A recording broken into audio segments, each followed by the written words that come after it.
She was a glorious sight against the purple skies of sunset as the two tenders came to greet her.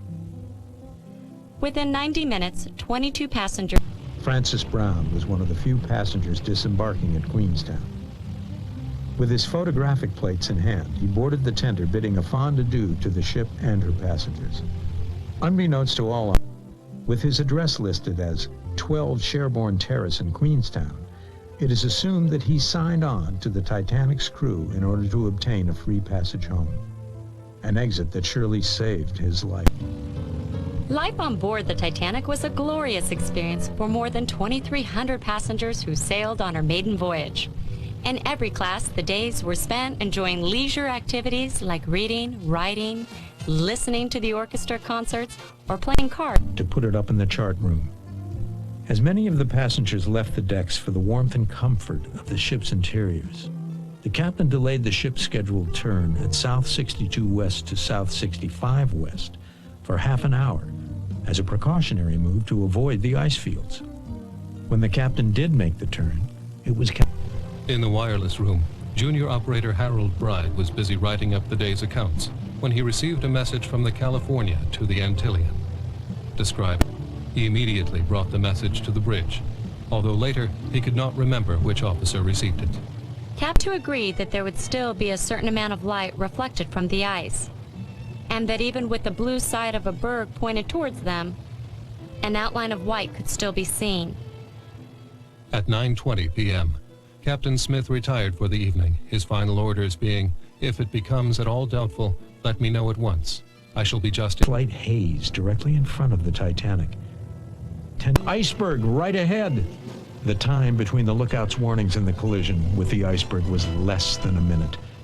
First Officer Murdoch, the officer of the watch on the bridge, had instinctively called, "Hardest..."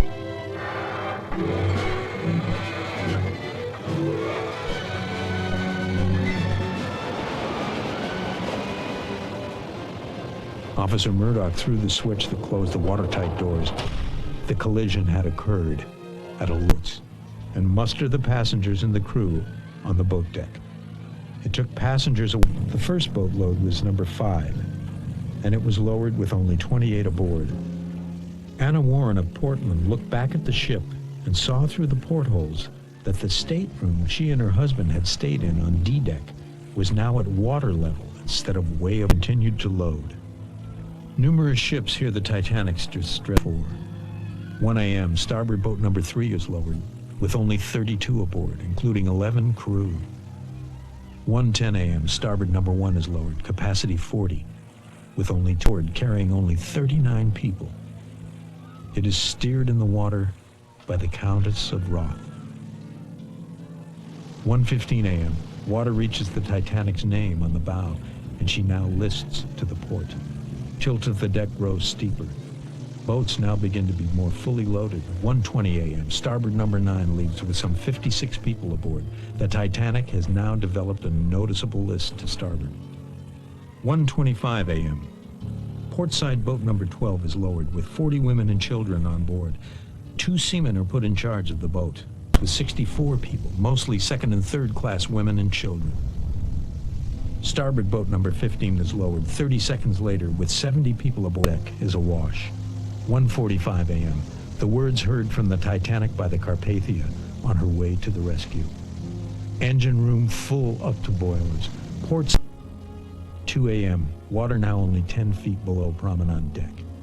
2:05 people left on the sinking ship. The final lifeboats left full to capacity. One even with 70 people aboard. Many of the passengers and crew members jump overboard. Me to be a very long time. 2:20. The Titanic's broken off stern section settles back into the water, righting itself for a few moments. Slowly, it fills with water and again tilts its stern high into the air before slowly sinking into. While the stern fell more or less straight down like a lead weight, possibly rotating slowly as it fell, the bow probably planed gently away at a slight downward angle while accelerating at a much faster rate toward the bottom.